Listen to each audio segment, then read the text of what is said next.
are not safe in child protective services, and they won't give them back to their loving families because they're making money. This is a legal system that you're going into. And if you don't know the rules, you will be chewed up and spit out.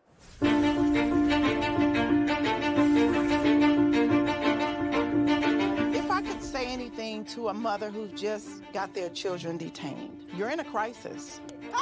Yeah. Life feels like it's over. The most important thing is regaining custody of your children.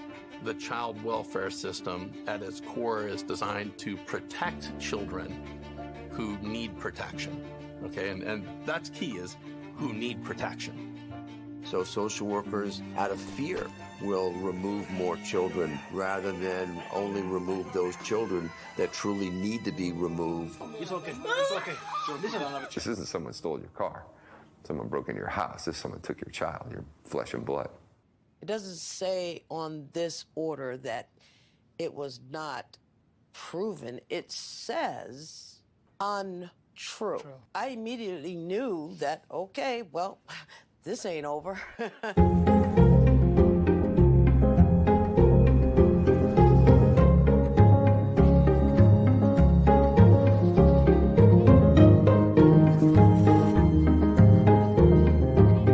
Were there signs there? Were there no signs? Did I miss them? Did I catch them? At this point, I honestly don't know. Families only get a finite amount of time to reunify. I came into this field to help families, not destroy them. The difference between the criminal system and the child welfare system is substantial. You have more rights as a criminal than you do as a parent.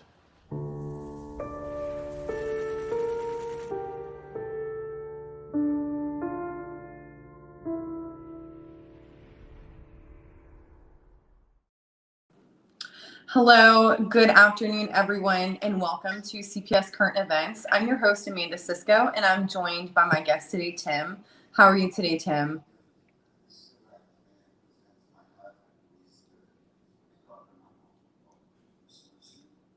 Looks like we're having a little bit of networking issues. Let's just give him a second. Oh, 1 second. You're fine.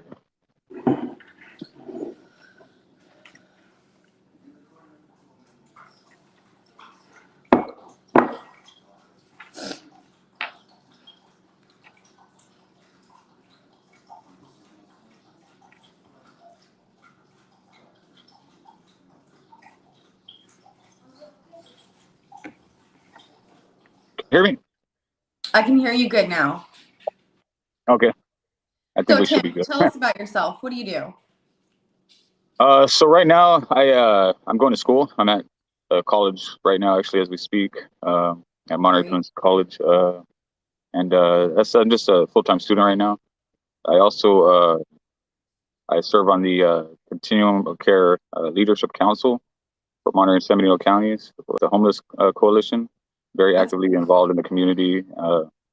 It's a very big role I play. I play as a person that's on this council, as a person with lived experience, providing my insight to other leaders in the community. All the mayors from all the cities in the county I live in, and as well as like the head of social services, the head of the health department.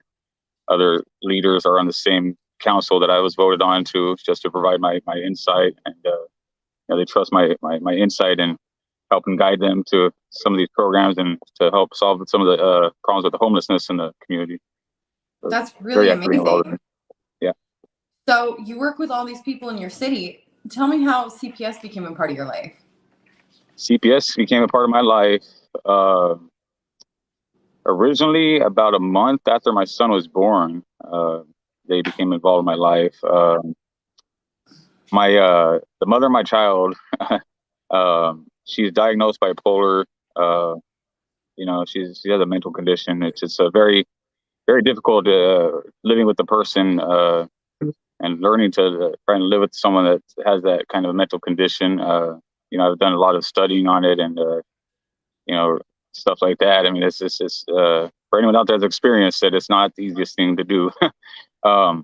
So, but I had actually separated from my baby's mom prior to my son being born. I wasn't too sure if my son was my son or not.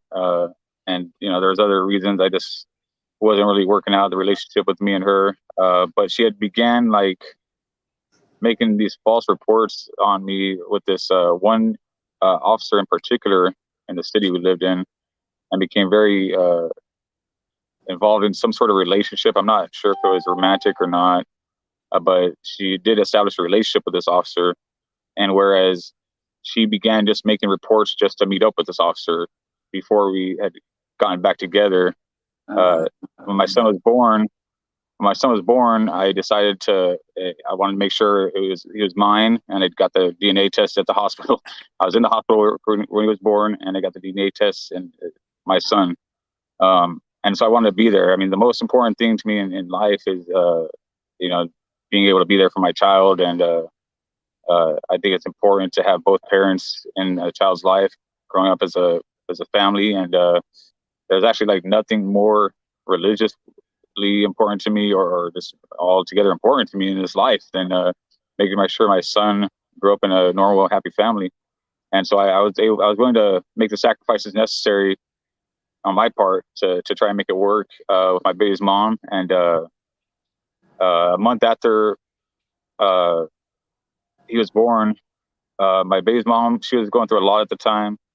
You know, postpartum depression. She had just got her tubes tied, dealing with that. She had a nephew that's painful. She had a nephew that was 19 years old that died in a rehab program that she had got him into. An uncle that passed away.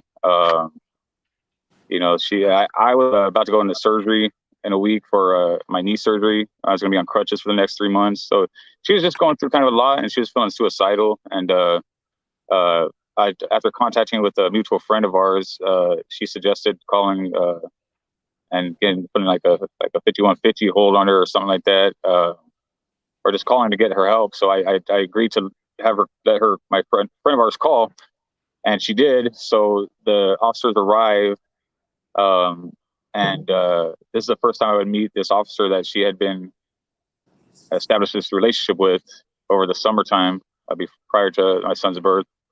And you know, keep in mind, this officer had contacted me about a month before this, and was trying to like ask me questions about what my side of the story was. I explained to him, there is no side to a story. I don't understand what you're talking about. I'm not saying anything unless my attorney's okay with it. I told my attorney's been trying to contact you. You're not answering. And he kept trying to press me to talk to him. And I said, I'm not saying anything. And it was left at that. I mean, I just kind of hung up on him because I didn't have anything to say to him. And then this would be the first time I met him. It was the night of the incident when I called in, or a friend of ours called in to do the suicide help for her. And so the officer arrives, and first time I met him, they ended up placing baby's mom on a 5150 hold. And they tell me, she starts talking and saying that, oh, they're trying to kidnap my baby. They're just trying to take the baby and all this stuff. And they end up telling me that since it's a newborn, and I'm the dad and she's the mom, and since it's a newborn, that they had to contact CPS. And that was the first time they would take my son. The CPS. But you were, and I take it that you were more than capable at the time of taking care of the baby. Yeah, absolutely. And see, I have all the body cam footage from all the incidents too, and it's clear as day. I mean, you could see I was perfectly capable of taking care of my son. I told the officers, I said, look, I'm the dad. That's my son. I'm taking care of him now. I'm perfectly capable of taking care of my son. There's no reason. I asked them, I said, is this normal procedure for you guys to be contacting CPS? I mean, for no apparent reason. They said, well, when it's a newborn, it is. I mean, because I'm the dad and she's the mom. That's bogus. That's literally bogus. And yeah, they should have placed the child with you. And so the social worker arrives to take my son and deliver him to the maternal grandmother's house. The social worker that arrives, they said the officers tell me I'll have a chance to speak with the social worker, although he cuts me off when I am speaking with her. And I asked her what's the reason why you guys, what's the reason? She said they're concerned about ongoing domestic violence. I said, what? I said, well, you guys, they're not even here for a domestic violence call. I mean, and we don't have a So history of this is domestic where violence. all of her previous reports to this particular officer come into play, I'm guessing.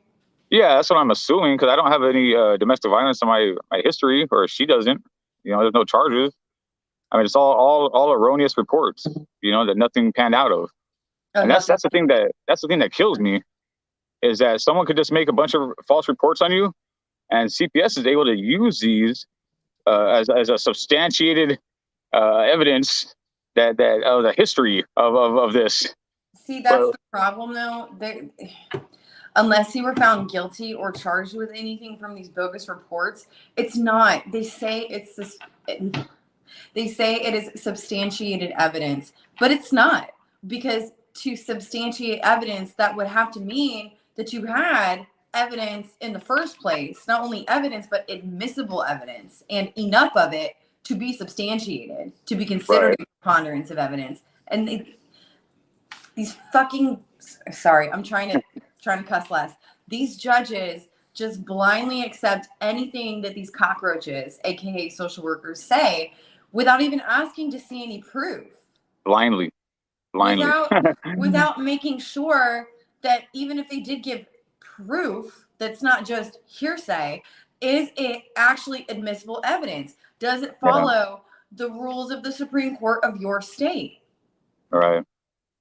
Yeah, everything about what my involvement with CPS has been wrong. I mean, it's been so foul and immoral in every way possible. I mean, it just baffles me that this type of behavior and that this could be happening in America, and that we are funding it with our taxpayer dollars. It's legalized kidnapping. It's legalized kidnapping. I mean, it really is. When these social workers refuse to obey the law, of the United States, then we should take away the laws protecting them. Absolutely. Right? I mean, that's only fair in my opinion. And then they're exposed for what they are, a legal child trafficking organization funded by our taxpayer dollars, And that's what it is. I mean, I'm a first-hand witness of this. I mean, like I said, like I'm a trusted community member. Of my insight is trusted among other city leaders, mayors, and stuff like that to help alleviate some of the homeless situation. So I mean, it's not like my input is just not there. I mean, I've brought it to the attention of other city leaders and stuff like that. And so this was the first time in September. That's not the time that they have my son now for, though. See, that time in September, they unfounded it. Those allegations and everything was unfounded, right? We got our son back a couple of days later. When she got out of the hospital, they gave us our son back. We did 30 days with them. It was unfounded. That was it. Mm-hmm. That was the extent of their involvement then. The social worker actually was decent. He didn't make a big deal out of it. He saw the situation for what it really was. And I thought I was done with them. Once you're in the system, you're stuck. They're always watching, waiting for their next opportunity. Oh, well, we didn't get it this time, but wait till next time. Like, I feel like that's literally their fucking mentality. I'm sorry. No. Fast forward to December. The show. So 2 months later in December, the officers had been in my house a few times that week. Not nothing major. The first time, the neighbor called because, like I said, my buddy's mom was bipolar. She's mental health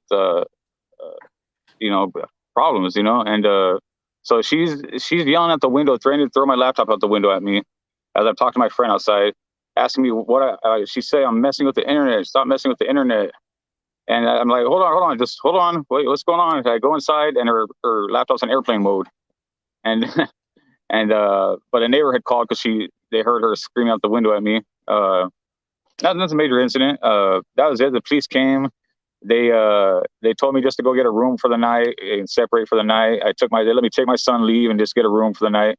They know her, she has a history of being known with them and stuff like that. So that was the end of that. Then on the December 24th, on Christmas Eve, I show up with presents in the morning to the apartment, and my baby's mom's mom is there. Now, this lady hates me for whatever reason, is very childish. She holds a grudge against me because she wasn't allowed to be in the room with when my baby was born, because there was only COVID. There was only one person allowed in the room. And so she holds a grudge against me for not being able to be in the room when my child was born, and hates me. It's childish as it is. On December 24th, she actually coerced my 7-year-old stepdaughter to calling the cops to try to have me arrested for no reason.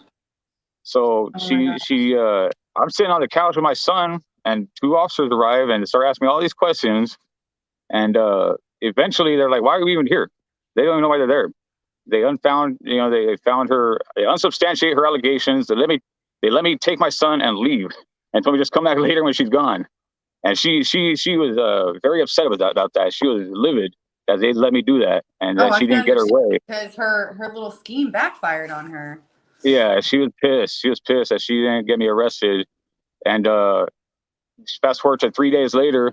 3 days later, it was after Christmas now, and I had made a decision that it was probably best for me just to move out, because I was kind of like struggling to deal with all of her BS, going on with my baby's mom. And I'm a type of person, like, I was trying to make it work, but it just wasn't working out, and the cops her mom's calling the cops on me. I'm like, I can't keep doing this, like, I'm not going to try and deal with this situation. I'm just going to try and move out and try and leave it at that and see how that works out better, because it just wasn't working out at the house. We were never physical with each other. There was nothing major that ever happened because of my decisions to alleviate all that, And so the day of the incident that they took my son the last time, I was moving out of the house. I began packing. I was doing laundry, getting my clothes clean and ready to move out. And my baby's mom called me on FaceTime and said, I can't believe you left your laptop and your car here. I'm like, well, I'm just doing laundry and right across in the building. And she takes my laptop and she chucks it on the ground. And as I'm walking back to the apartment, there's peanut butter on all the door handles of my BMW. And I'm like, whoa, you know what? This could get bad, Peanut butter. How did peanut butter get on the door of your BMW? It's all the door handles of peanut butter. I don't know what the purpose was, but I'm like, you know what? This is going to end up bad. I thought to myself, this is going to end up bad if I don't do something, And so in the best interest of my child and to prevent any type of domestic situation, I made the call, like I've never made in my life, to law enforcement, which I'll never do again, to do a civil standby, to pretty much just do a civil standby. So that I could take my stuff and move out without any incident, to avoid any incident. Right. The officers arrived. 3 officers arrived. The one officer that has had the history that called the CPS last time is one of the officers that leads the way, and then the other 2. They ended up doing the same thing. They 5150 her, and the officers are actually on the body cam footage. The officers convene with each other before they leave. And they talk and they say, you know what? There's no need for CPS involvement. They feel the kids are safe here. And 2 officers. With you. Yeah. The 2 officers leave, and then that one officer stays behind. The one officer stays behind, and he walks back to the apartment. He said, "I'm just going to make sure his laptop's good, and I'm out of here." He comes back, checks with me, asks if my laptop's good, and he tells me he's out of there. I thought he left. I thought he had left, but apparently, as he was leaving, he saw my stepdaughter on the phone with the grandma. And gets on the phone with the grandma, and that's when everything changed. Everything changed. She knew him because of the relationship with my baby's mom, and she had already known him as well. So this is the same. So this is the same officer. Same officer. Yep. That she had been calling.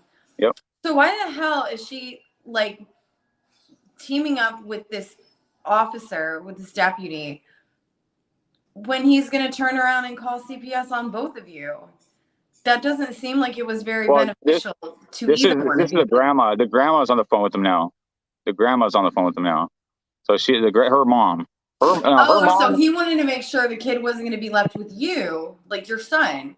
He wanted to make sure that your son didn't get to stay with you. If your son couldn't stay with her, he was going to make sure that it went to her grandmother. Is that? Yeah, that's what. See, he did that the first time in September, but this time he actually wasn't even. He was okay with the kids staying with me. He had no problem with the kids staying with me. Then why did he call her? So they called because the grandma saw her opportunity to get her revenge because she didn't get me arrested on Christmas Eve, and she knew the officer. So she gets on the phone with them and says, "Oh, I hate that guy. He can't be staying there. All this crap." every lie that she told them 2 days before, she's telling them again. Which, by the way, is hearsay. Hello, it's hearsay. Right. And it's just already because unsubstantiated. You don't like somebody and you say it's already something about somebody. it's already been unsubstantiated 2-3 days before this. Already unsubstantiated. All the same. And it's amazing to watch the body cam footage because, like, I thought the officers left, so they actually left and came back to take my son. You know what I mean?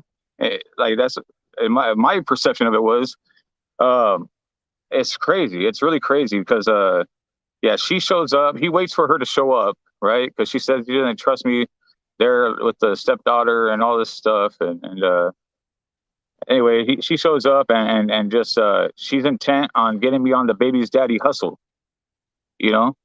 My baby's mom has 5 kids with 4 babies' dads, and this grandma, she survives off of these kids because she watches them and she gets the kickback from the child support and food stamps and all that stuff. She's all about the state money.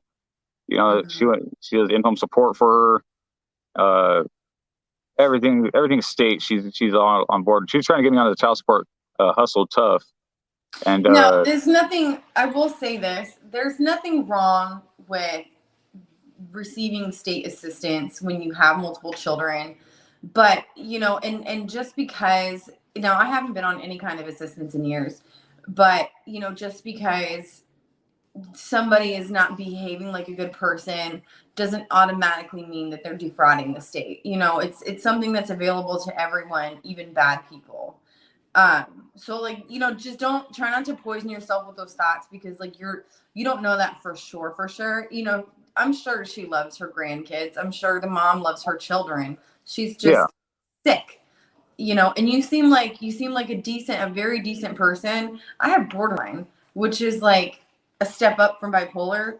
Yeah. And, I'm on medication. I try to focus on my mental health, but, I'm sure, from your experience, and I can speak from experience, if that person with a mental illness is not proactively choosing to seek out the help that they need, then it's going to be ugly. But also, just having a mental illness doesn't automatically make you a bad person or a bad mother, right. etc. It's like It's like how far you allow yourself to go before you seek help. Right. Absolutely. Absolutely. So, gosh, but I don't, and of course, I'm not there with your case. I'm only hearing one side of the story, but from what I see, there's only one side.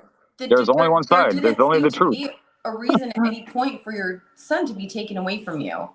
Yeah. So it's incredible. I have all the body cam footage. I have all the body cam footage. There's only one side of the story. It's the truth. It's all on camera. It's all there. You know what I mean? The story is what it is. You can't. It's in black and white. I mean, there's no. When you have the footage, the body cam footage, all showing everything. People say, "Oh, I've only heard your side of the story," but I mean, there is no other side of the story.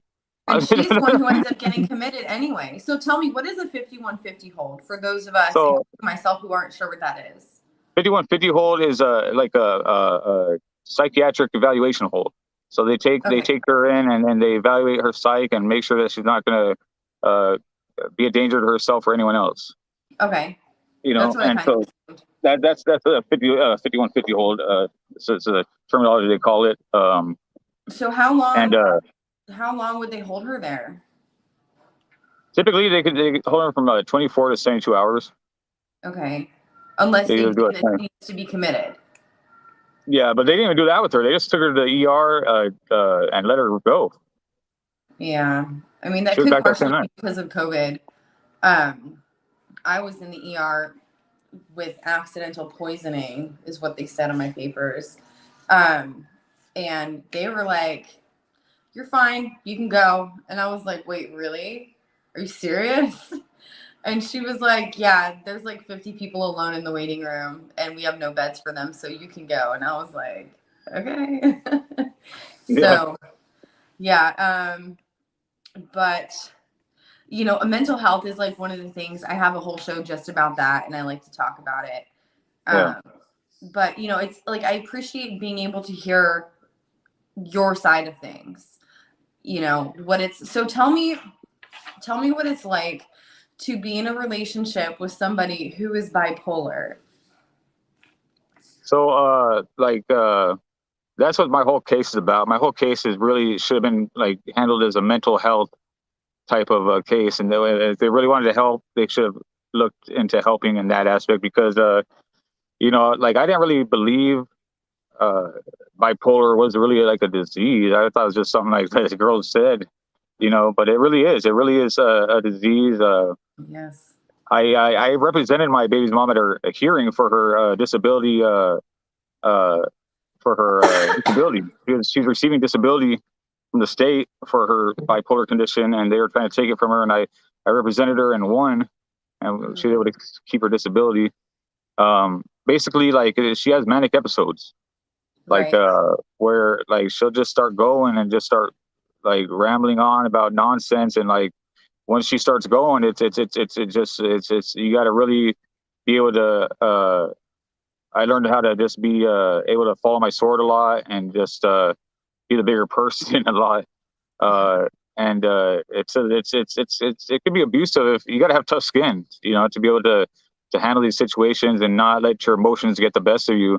I'm very good at controlling my emotion, you know, and just thinking logically and beginning with the end in mind, you know, like you got to understand, like they don't really mean a lot by what is happening, and they're not thinking about the end in mind, and you just got to know that it's not them, you know, it's their condition, you know, and if you could remember that, then you know, I think I was very good at handling the situation with her a lot of the times because you know, it could have turned out a lot different if it were anyone else, you know.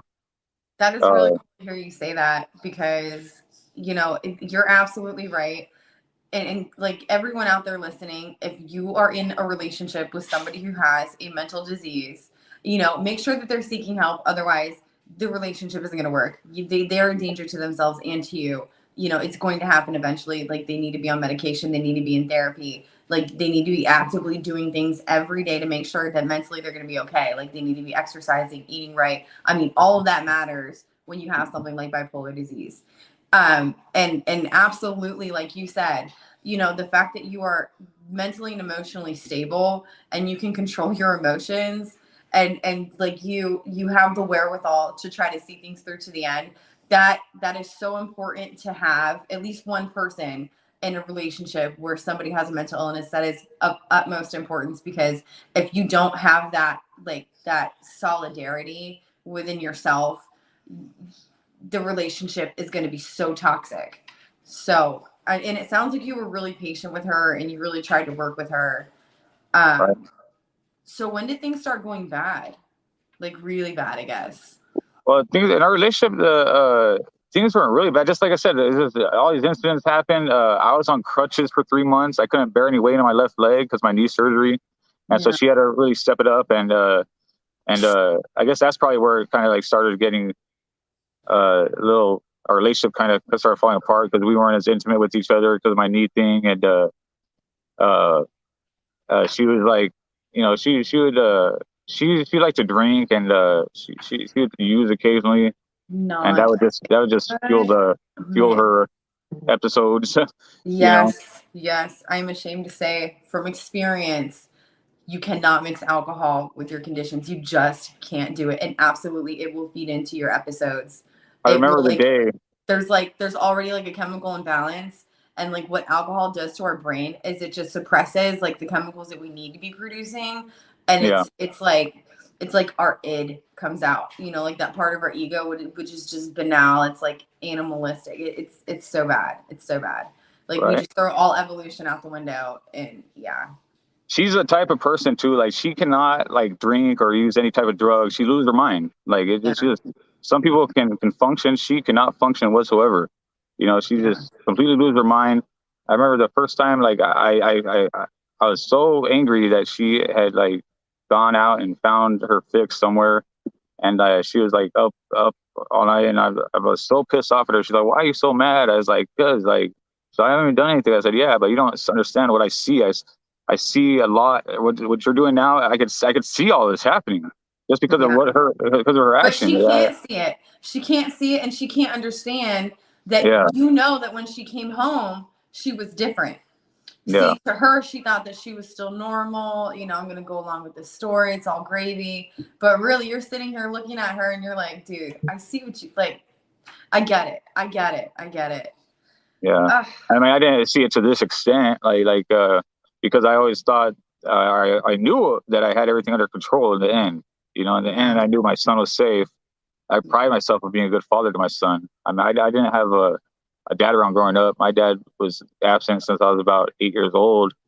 And the last thing on earth I'd ever want is for my son not to be there, or me not to be there for my son. You know, my son not to have his dad around. And it's really shameful and shaming me for them to do this to me, and to say that I'm some sort of a abusive or neglectful parent is absolutely, it could be it's furthest from the truth. And they say that oh well, you just don't see, I'm too blind to, or I'm not knowledgeable enough to see how it was actually abusive and this and that. That's what they want to manipulate you to believe. You know, that's the thing with CPS. They want to manipulate you into believing that you were this person that they pegged you to be, when it couldn't be furthest from the truth. If they had actually done an investigation properly and knew the truth, you know. So actually, Together We Break Chains Production said something really that hit home. He says that people that suffer with a mental illness will use alcohol to quiet down the voices as well. That's why some use narcotics. Now, I've never, alcohol has always kind of been my thing. And that's absolutely right. Like when when you have something like bipolar, it's like, and I've played videos, to help people understand what BPD is. And it's like you have no skin. It's like going through life without skin, like you're just so deeply affected and triggered by things. And, like normal people get sad. People with BPD get really effing sad, and they can't help it. And so like when especially in the absence of my children, which I never had any issues. I wasn't drinking. I wasn't smoking. I wasn't doing anything. When I was just a single mom of my kids, I had a modest cleaning business. It was booming. Like things were great. And then, when everything happened and my ex got out of prison, who actually did beat me nearly to death many times.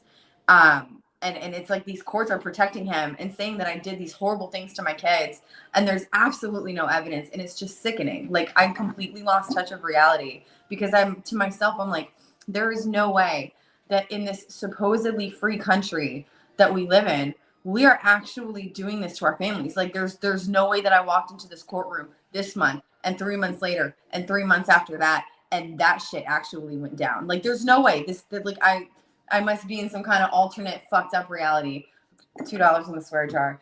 But I couldn't comprehend it. And that's when like the pain got so unbearable that I started drinking wine. And it was like, it started off with just a couple glasses. Then it was like a couple bottles. Then it was just like a whole 1.5 liter. It was just bad. And then like I would be so drunk by myself and like what I call my house sometimes is Cryberia. So I'm here alone in Cryberia. It's me and my dog. I'm just like, I'm so drunk on wine and I'm screaming, I'm crying, I'm like breaking things. It just sucks. And that's just not a place where mentally I want to be. So, Together We Break Chains definitely had a good point.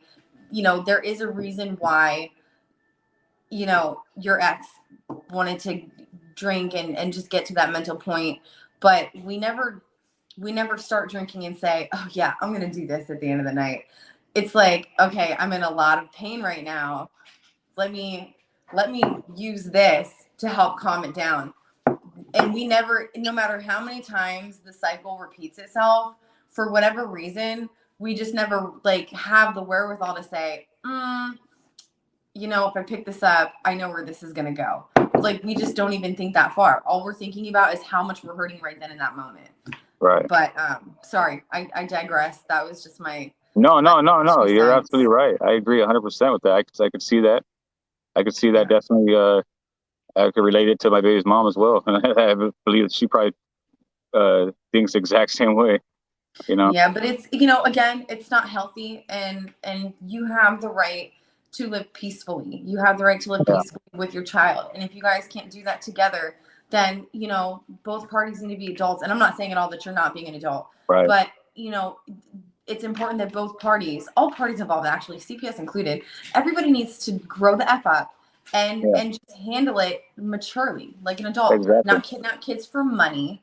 So, it's so frustrating. Yeah, so like, so I looked up the social worker. The income, their income is public information. if everyone realized that, you just search their name online on Google and you can find out what any social worker is making anywhere. It's public information. Absolutely. Yeah. Okay, so what kinds of salaries have you seen? Well, the social worker that's responsible for taking my son, he made $180,000 last year.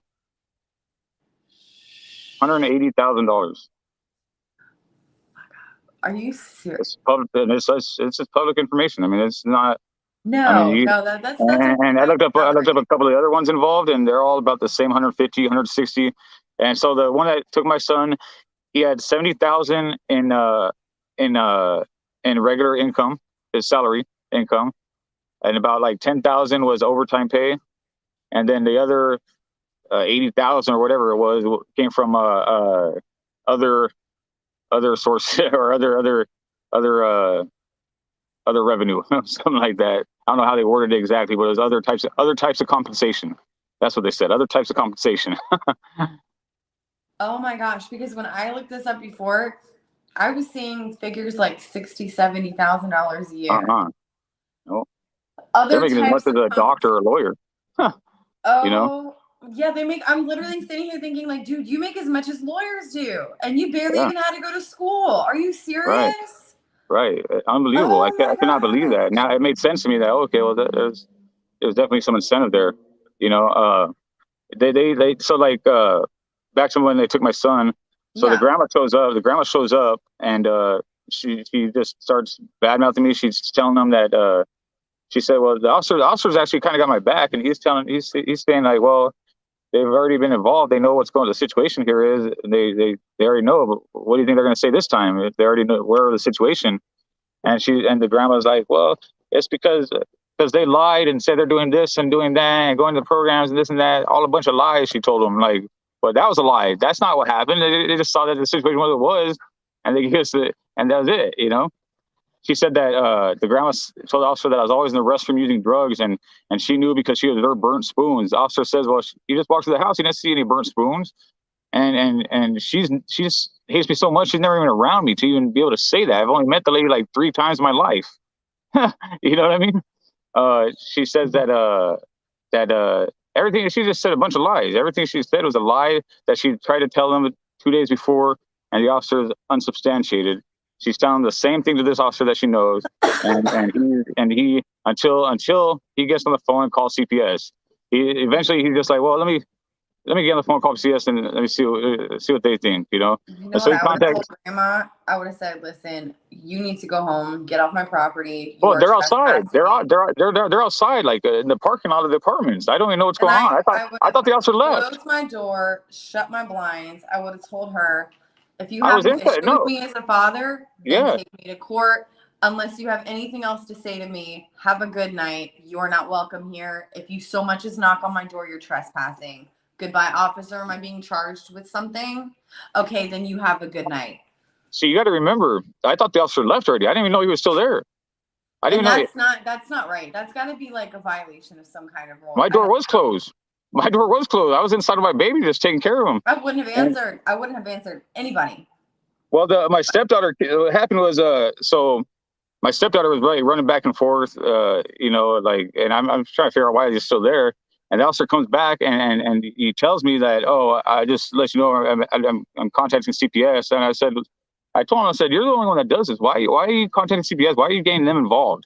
I tell him. He said, well, you know, the grandma has her concerns. I'm like, that's crazy, man. Like, why is it only you that does this? I said, just because you have this relationship with my baby's mom or whatever. He's like, oh, I have no relationship with, like, I'm like, okay, whatever. I mean, I told him that's crazy that you would do this, you know? And then, so he gets on the phone with this department, and he said that there was little to no food in the fridge or freezer, which is a lie. I have the body cam footage. There's plenty of food in the fridge and freezer. Plenty. Yeah. And the baby only eats formula. He's only 3 months old. He only eats formula. It's funny though. So he gets on the phone with the social worker, and he's telling the social worker, like, he's saying that because my stepdaughter said that the mom's always yelling at her to shut up, and so he said his concerns were about the mom telling the stepdaughter to shut up. He said that the stepdaughter said that she doesn't cook for her when I'm there. But he said it's because the dad necessarily is the one that cooks for them. Yeah, because I do the cooking. What does that have to do with anything, right? And he said that he felt that the kids were fine with me. There wasn't any reason that the kids couldn't stay with the dad. He told us the social worker on the phone. But yet, I don't know how that translated to the social worker to being imminent danger or extenuating circumstances, but they still felt the need that he said he was just inquiring. He's just making the phone call to inquire if they wanted to send someone out, you know? And that's what he told them on the phone. And they took that as extenuating circumstances and imminent danger, apparently. And so before they could even get there, I had my mom show up before they could even get there, right? My mom was there. I also have a neighbor lady that's a part of my support team that helps out with situations. An older lady that's a nurse that my baby's mom respects and stuff like that. Usually if I need help in situations, she'll be there for me as part of my support group. She was there before CPS even got there, right? Okay. So I have my whole support team there before CPS even arrived. Okay, right? And, that's good. That's so good. Yeah, but they show the social worker shows up and meets with the maternal grandmother outside first before even contacting me. Your property. I don't care if a social She was off the property. She was in the parking lot of the apartment complex. She was out there. She was on the property. She had no right. See, like, so possession, and this was a police officer that told me this a long time ago. Possession is 99% of everything, every case, every issue. You know, oh great, my internet's not working. That's annoying. Okay. I don't know what's going on. I've been annoyed with. Oh, here we go. You know what? Okay. Not an issue. So this was a while ago. So back to possession. A social worker, and they're going to try to scare you. They're going to try to get you to sign some papers. Oh, just sign this safety plan and we'll go away. No, as soon as you put your signature on that paper, you're admitting guilt to everything they're trying to accuse you of. And that is how they get your child out of your arms. If you do not, and police will sometimes, like, if the police think that you don't know your rights, that's why, like, always know your rights. And even if you don't, pretend like you do, okay?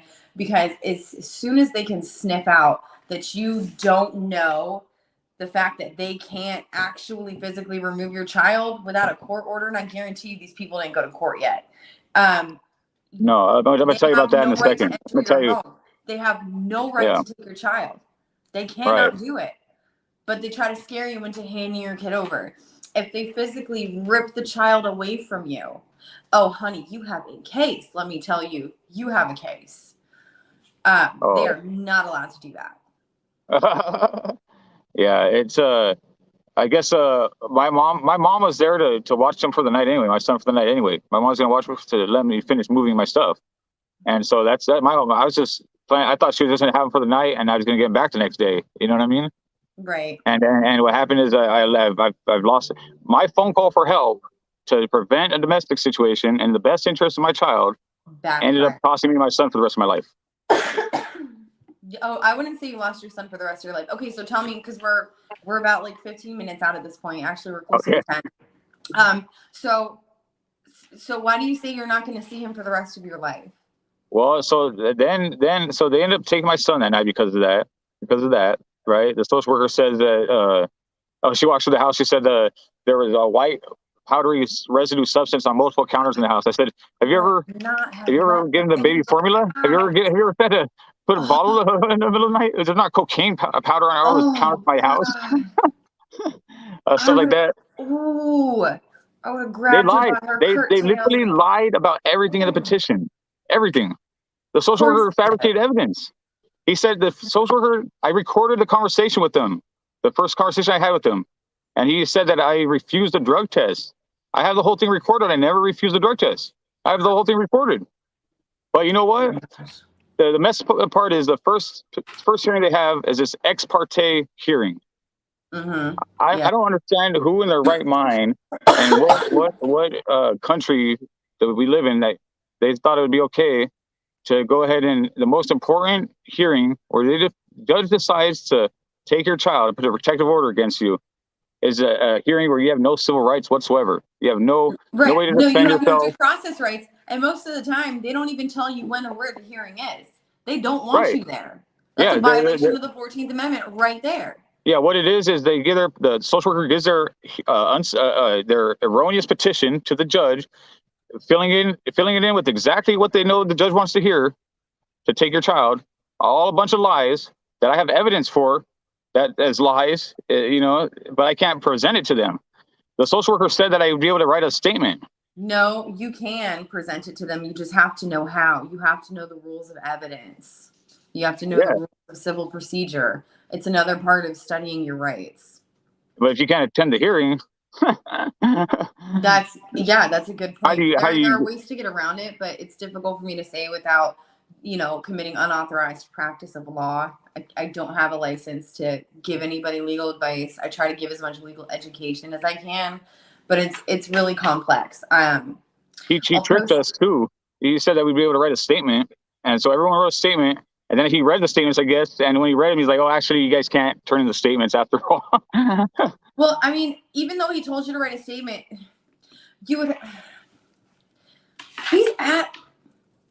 these jerks don't even know what they're doing.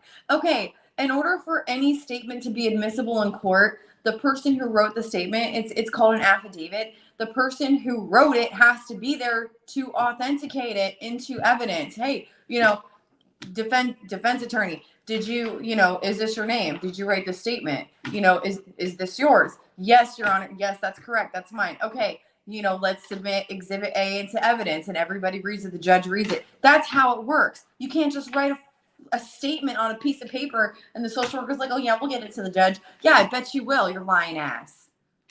Then it's crazy because I realized after a while that, so then I wasn't able to present any evidence at that hearing, and then to prevent me from being able to provide them from evidence in the future, they give me one of their attorneys.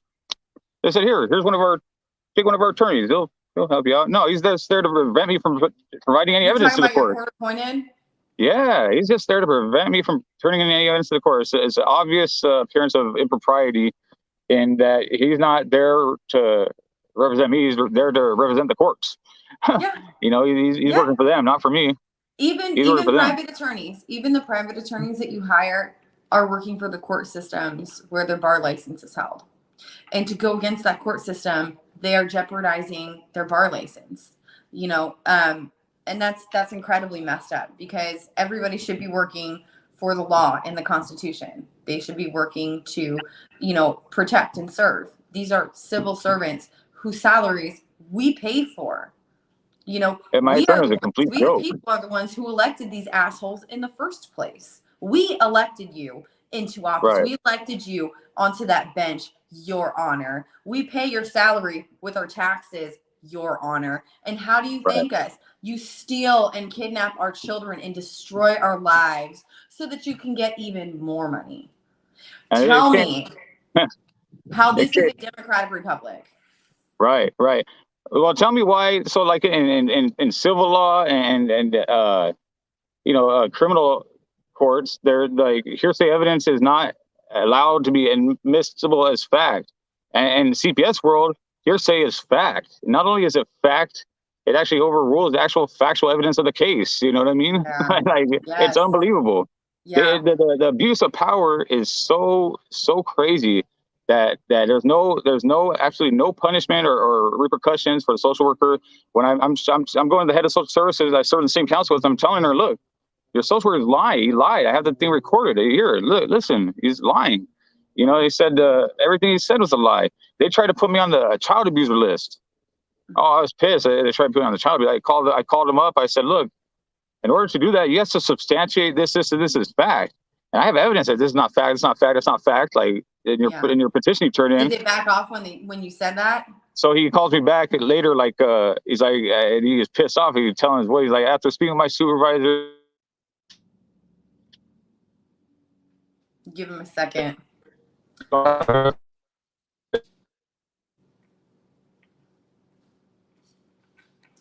bet you they had a meeting where the social worker was like, yo, supervisor, can we bury this guy? You think he has enough evidence? I really think that they talk like that. Like, hey, can we get away with breaking the law in this case? Can we bury somebody who didn't do anything wrong? Do you think he really has the evidence to stand up for himself? I don't know how these Like people sleep it's, at night. it's like they realize that there's not enough evidence to substantiate. So listen to this. Okay, this is what kills me, right? So I've been doing all this research, and because I realized I'm gonna have to fight this case myself. Just recently, like a month ago, I finally was able to get my attorney to withdraw finally after so long from representing me, and I got a substitution of attorney appointed finally. Hopefully this one has no phone. This new attorney has no phone, so we'll see. We'll see how well I've heard he's actually pretty good though. Yeah, he doesn't have a phone. Doesn't believe in phones. Did I hear that correctly? An attorney with no phone. Yeah, no phone. An attorney with no phone. He has no phone. Yeah, it's the best way to Not get hold even of his an email. office phone. You don't have an office phone. You don't have an office. No. Phone. No. In your office. The number he does have listed is do you have a fax machine? Can you email. receive? He doesn't have a fax machine. Terrible attorney. I had to go find his email like online somewhere. You cannot. Like after searching for a while. Email evidence. That is not a sufficient service of process. Like you can't do that. If you're receiving evidence or motions from the other party that were filed with the court, if you're not delivering it in person, it has to be faxed. You can't just email it. But these people email it all over the place anyway. That's So in my research, I came across a case that was just settled 6 months ago where these people sued the county for wrongly taking their children and violating civil rights and all these amendments. And the social workers testify under oath that they are not ever obtaining a warrant to remove a child ever in this county. Not one time. Oh, so they literally said under oath, I am never going to follow the law and get a warrant to remove a child. They said that? Absolutely. Yep. They said that they're not aware of any time the person delegated most knowledgeable testified that she's not aware of any time a social worker has obtained a warrant to take a child in this county, that she has obtained a warrant before to remove a child, but not in this county. In other counties. Samuel says it sounds like his social worker is getting kickbacks. Yes, it absolutely does. And you know what? As a licensed realtor, I will tell you right now, kickbacks of any type are 100% illegal. If somebody sent me a Christmas card with money or a gift card or God forbid a lottery ticket in it, that would be so illegal. I'd have to send it back. I would have to say, no, I'm sorry, I can't accept that. But these white collar assholes, they're getting kickbacks all the time. All the time. Yeah, they testify that they're not ever obtaining a warrant. That they don't even know how. They don't even know how to obtain a warrant. They were never trained on it. Yeah. This is so okay. To bring things back to center. I talked to the head clerk at the county. Okay. Oh, so where are you at this point in the case with your son? So I'm coming up on the contested 2-6 hearing that's going on next month. They terminated my services in November. They terminated my services. I did all their programs and everything they wanted me to do. I've originally there was an agreement with the that if they came to look at the house I was staying at and it passed and I passed the drug test, I get my son back. I passed the drug test. They come look at the house. They say, "Oh, we can't pass it right now because of a fish tank that was there." They said it was a fish tank, and because there was a little like debris that they walked in and brought in with them on the carpet, and a bag of cat food on the ground, and some wires behind the Wi-Fi box that they couldn't approve the place I was staying in. I told them, so if you're coming to someone's house and is this condition that you're taking their kids? They said no. I said, well, give me my son back. But that was the reason they gave it like that. Hey, yeah, no, they didn't. For you. Yeah, it's just so much to say. I mean, like so much wrongness that's been done here. It's too too much. I've done so much research. I filed my own 208-page 388 petition in December, which I wasn't able to submit because it has to go through my attorney. Yeah. And then finally, once they did get submitted, they said it wasn't the right petition to write. I'm like, okay. That's yeah, it's foul. So I'm hopeful. I know the when I'm able to appeal it is when I'm going to have the biggest chance to win, because I'm going to bring the second prong of the parental child bond exception. And me and my son have such a tight bond. I mean, it's going to be hard to. I've been going to visitation every week for a year, 2 hours Friday, 2 hours Saturday, without any single concern from the visitation staff at all. Nothing but praise. Right. That's great. What's the concern? You know, it's crazy. They tear families apart by pinning you against each other, right? Mm-hmm. They want you to separate, and they wanted my biggest mom to get a restraining order, which I beat that too. I beat the restraining order. Yeah. You know, like, it's ridiculous. you. They're not trying to. They're supposed to exhaust all means to keep the families together. Yes. They didn't try to keep the family together at all. Nothing. Nope. Because Nothing they at make all. more money when they rip the family unit apart. The most important unit in society is the family unit, and they destroy it wholly and completely, and they get paid for it. I mean, like, They have the power of God. Yeah. So Vincent Davis always said, absolute power corrupts. Absolutely. And that is so true. Absolute power corrupts. How about this one? These people were given so much power who don't even, what? Oh, rarely does the power of God come with the wisdom of Solomon. You know, I just started going to church again. I'm going to this Filipino church now because my kids are half Asian, and it just, like, it helps me feel closer to them because I learned so much about their culture so I could teach it to them because their dad was a piece of garbage. Anyway, so I couldn't count on him to do that. But, you know, growing up as an Asian American, you know, it's like, you know, making sure your Black children are raised right, and, like, making sure that they know their culture, their history, you know, like, they know important things that have happened throughout life, and, you know, just so they have that identity and they know who they are. So anyway, I'm still slowly getting back to the whole God thing. I was so angry with him. I never stopped believing in him. I just started hating him. And it was like that for a long time. I just don't understand how he can just sit here and twiddle his thumbs while our families are being ripped apart. Our kids are He's angry. He's angry. He's angry. He's angry. He's angry, and he's showing it by, look at our community. 50% of the homeless population is from the foster program. You know what I mean? He's angry. He doesn't like. You think this is his will to tear families apart and all the power? Take the power of God and put it in their hands, these social workers' hands that are not responsible, and they don't have the knowledge or wisdom to have that power. You know what I mean? He's not. But you know? Why is he letting this happen though? God, whatever it. Why? Because we have free will. We have free will, but he's still. I mean, it's we need to, as a people, come to because we're allowing it. He's allowing it because we're allowing it. You know what I mean? We're not stopping it. Look at it. We're not doing anything. We've turned a blind eye, and we've allowed this practice to continue. The social workers are not accountable. There's oversight watchdog groups that oversee judges and other things, but not social workers. Why not? Yeah. You know what? These social workers need to be under the same scrutiny that us parents are placed under for no damn reason. They need to be put through those same hoops to jump through. So, okay. We're approaching the end of the hour. So you have a court case coming up with your son to try and be reunited with him. You're having visits. That's a really, really good thing. Don't ever give up. Even if this case doesn't go as you wanted it to, keep going. Take it to your state Supreme Court. They try to reduce my visits to once a month. Oh, I had to go through hoops and get a hold of it. I started dealing with the head of social services, head of CPS. I started dealing with her because the social worker, I wasn't getting anywhere with him. And we and her had an agreement with our own safety plan and stuff like that, to where my mom would be able to supervise the visits, and I got him back to once a week. That's good. Not that he was pissed. He was pissed that he had to give me once a week visits again. But I got him. Who cares how he feels? His feelings do not matter. They don't matter. Yeah, it's all about them. Wait to see how he feels when he's burning in hell.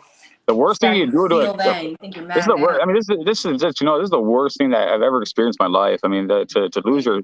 There's nothing that a child more traumatizing for a child too. Like, it does permanent damage to their developmental abilities when you take them from their biological parents, especially when they're well loved and cared for. Yes. And I've been trying to emphasize that to these social workers this entire time, that my concern was, and they just don't get it. You know, they don't care. They're not. They get it. They get it. They're just so corrupted that they don't care. They know exactly what they're doing. They know exactly. They're more worried about themselves. They're more worried about themselves and the what do you call the circumstances if they don't take a child and get it wrong and bad happens to a child are drastic, right? The media outlash, stuff like that, the career ending outcomes, that could happen, compared to if they take the kid for the wrong reason, nothing happens. There's even been cases where they took the wrong kid, like totally just showed up to school and took the wrong kid. Now, they're not investigating. They're not investigating or doing anything. You know, they also agreed as part of the settlement to provide more training on what imminent danger and extenuating circumstances are. More training. We don't need CPS. We just don't need them. They've known about these practices, the unlawful practices, a violation of our civil rights for years. They've known about this as evident from the prior lawsuits against them. Yeah. Right? And agreements to fix it, but they're not doing anything. They're just so stuck in their ways. They're stuck in their ways, and these habits and practices are going to continue if we don't do something about it. You know, we got to do something about it. I've been thinking for a long time, and I've got some friends, you know, that are huge advocates, and we're putting our brains together. May 21st in Washington, D.C., there's going to be a family rights rally. It's going to be huge. On May 10th, there's one in Sacramento. Oh, because you're West Coast. Yeah. Thank you, Sonia. So we're at the end of the show now. Before I let you go, I do want to ask you something. If your son was watching this show right now, no matter how long from now, what do you want him to know about what's going on? What do you want to tell him? Just that he knows. My son's 1 year old. He's very smart. He's very smart. Even the first visit I had with him at the place, the lady came to give us a 5-minute warning, and he's like 3 months old. He's just mugging the lady. Right? She took a step back. She's like, "I'm mugging her," and she took a step back, like, "Whoa." Oh, wow. He's that in tune, right? And she's like, "Whoa." I told her, "You see this? You see the bond that we have? You guys are breaking that bond right now by doing this to us. You know, it's not right what you guys are doing." And he knows it's not right. He's I'm pretty sure he's really well aware. As it sounds, you know, he's very smart, and I want him to know I've been fighting for him, you know, and if I have to save millions of Americans to save him, I'm going to do that, you know. Amen to that. Well, you know? Tim, it's been such a pleasure, honestly, having you. I don't take no L's. Yeah, right. I don't take no for an answer. No, I really appreciate all of the insight and the value that you've added to our show today. When is your court date? My court date is May 10th. Okay. My court date. I would like to have you back on again to give me an update, to give us all an update. And I'm sure there's more parts of your story that you weren't able to tell us today. So I want to give you another chance, you know, later on to come back on and, you know, share that with us and just share your experiences. And I have a lot more questions too, but you're a very respectable person. I believe you. Honestly, like, my opinion isn't worth a lot, but I believe what you're saying is true. I think that you're a very stable person, a great father. You know, so I'm so sorry that you're going through this. Just don't give up. Do not give up. So I will have our producer reach out to you in a few weeks to see if we can schedule you for a time to come back on. Does that sound good? Yeah, sounds great. All right. Well, thank you again, Tim, for coming on. Everybody, I will see you on Thursday for Fight CPS, the Civil Rights Struggle. And everybody have a fantastic evening. You have a great day. Of course. Bye-bye.